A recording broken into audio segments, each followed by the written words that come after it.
Hi, I'm Ginny Graham Scott, and I'd like to show you why I'd make a great guest, participant, or host on your program. As you'll see on this tour, I have a very diverse background. Among other things, I'm a speaker, workshop and seminar leader, and the author of over 40 books. These are on all sorts of topics, everything from pop culture and crimes in the news to business and professional success books. And here's me leading one of my workshops. I'm also media savvy since I've been on dozens of TV programs and hundreds of radio shows. I even hosted a talk radio show for 2 years. And the media frequently calls me to comment on recent crimes and social trends. For example, here's how I might be a host or panelist on your program. These dog shows, and when I went around the dog show, people just loved to pose. I've been a teacher at over a dozen colleges and universities, teaching everything from anthropology and sociology to marketing to privacy and psychological profiling. I do speaking, workshops, and seminars for different groups. Mostly I talk about improving relationships and becoming more creative.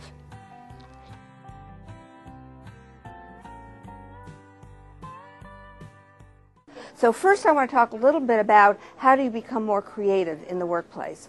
One thing is to use your powers of visualization, your powers of concentration, to visualize what it is you want to have happen in your life.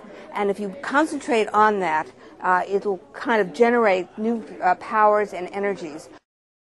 Then brainstorming or intuition can be used for choosing alternatives. So you've got everything out there. A lot of times you use a rational process for choosing alternatives, but you can also use your intuition to choose, what feels right for you, what in your gut feels like the thing to do.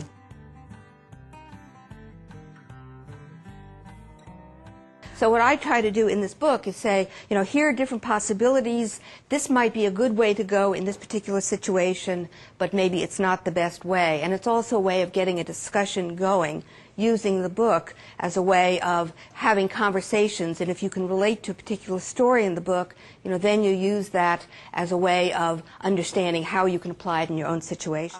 One of the ways you can use this is in thinking about putting work groups together, or how well you work with other people, or even how well you're going to work in a particular organization.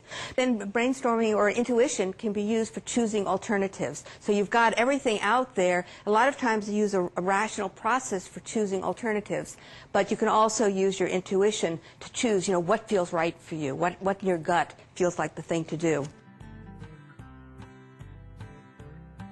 How do you resolve conflicts in the workplace? You start with getting rid of the emotions, dealing with those first. You want to get those out of the way, because if you have feelings of emotions, really strong feelings towards somebody else, you can't solve a conflict. The second part is dealing with the R, which is the reason. And that is, you want to think about what it is that's interfering with that problem. Another thing you want to think about is also the different ways of dealing with that conflict. So you want to use those different strategies. It's like having a repertoire of techniques that you use in dealing with a conflict, and you choose among them what's the most appropriate. And the third step about this model is using your intuition. And that's a way of dealing with what is occurring, where you just intuitively get a sense of what to do in that situation. You also use that for coming up with alternatives. And what ERI stands for is the E stands for the emotions, R stands for the reason, and I stands for the intuition. There are 5 different major approaches, and different people have different styles of dealing with conflict. One is the more confrontive approach. Somebody who's in a power position can use that and get away with it, but if you're not in a power position, it's a good way to get fired. Another approach is compromise, where you give a little, the other person gives a little, and then there's the collaborative approach, where it's a really important issue, you want to spend time, and you want to get everything out on the table, and then finally there's this avoidance, where you simply walk away and take time.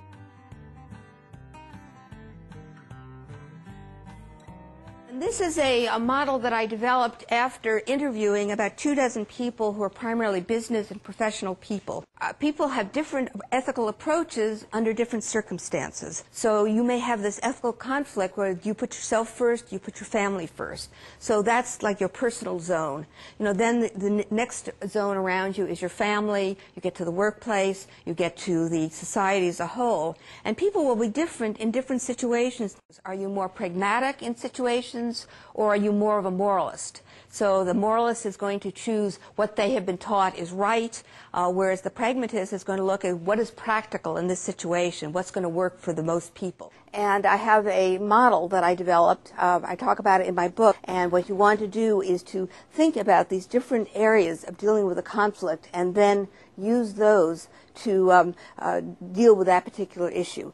Your orientation deals with whether you're oriented towards yourself or towards other people in your making your decision. And your attitude towards rules is how you want to follow the rules or you want to make your own rules. And your zones of action refer to where you want to deal with this ethical conflict. Do you want to deal with it in your own personal life, or do you want to deal with it with other people?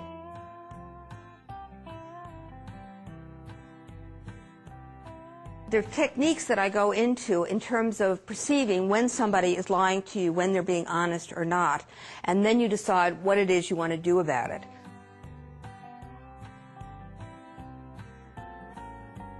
Well, there are a couple of things you can do with it. I mean, one thing is if you're in an office situation where there are other people and you're having a meeting, is to find some way to let other people know that you've done this work. If you could tell me a little bit about this issue that you've had at work with this difficult client, and maybe we can come up with some solutions and alternatives for how to deal with this person.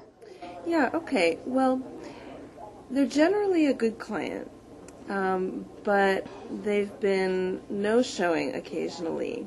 Yeah. I think that maybe by giving them some advance notice, reminding them that this is the policy, and that you either have to charge them or you won't be able to see them again.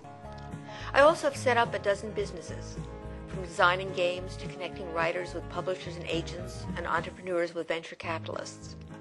Here are some games I designed. One of the most successful was Glasnost, about U.S.-Russian friendship.